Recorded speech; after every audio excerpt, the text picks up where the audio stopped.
স্বাগতম দর্শকবিন্দু। আজকে আলোচনা কেন্দ্রবিন্দু হচ্ছে শাকিব খানের আসন্ন cinema Prince once upon A time in Dhaka সিনেমার ফার্স্ট লুক প্রকাশের পর নেট দুনিয়ায় ঝড় তুলেছে।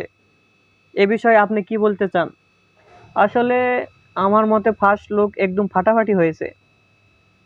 কারণ পোস্টারে দেখা যায় মেগাস্টার শাকিব খানের দুই হাতে বন্দুক, চারপাশে পুরো ঢাকা শহর যেন রক্তিম আলোতে ঢেকে আছে।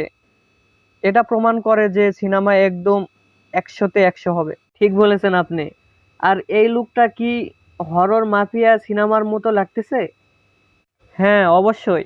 কিন্তু শুধু মাফিয়া নয়, এখানে পুরো ঢাকা শহরের লোকেশন হাইলাইট করা হয়েছে।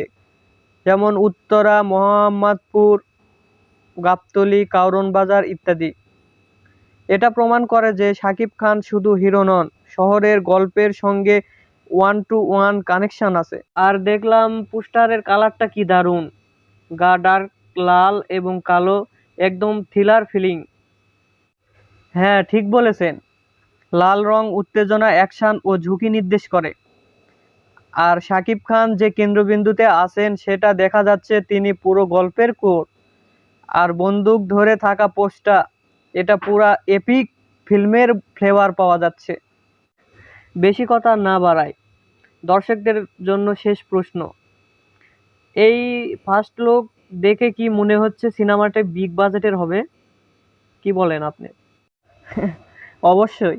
এবং এই ঈদুল ফিতর ২০২৬ সালে রিলিজ হওয়া মানে নতুন একটা ইতিহাস গড়া। এখন আমাদের রিলিজ হওয়া পর্যন্ত অপেক্ষা করতে হবে।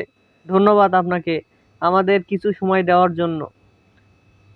আর প্রিয় দর্শক, ভিডিওটি ভালো লাগলে অবশ্যই লাইক, কমেন্ট, শেয়ার এবং সাবস্ক্রাইব করতে ভুলবেন না।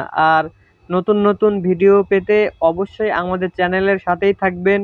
নতুন নতুন ভিডিও আপনাদের মাঝে নিয়ে আসবো এবং বিনোদন দেওয়ার জন্য ব্যবস্থা করব।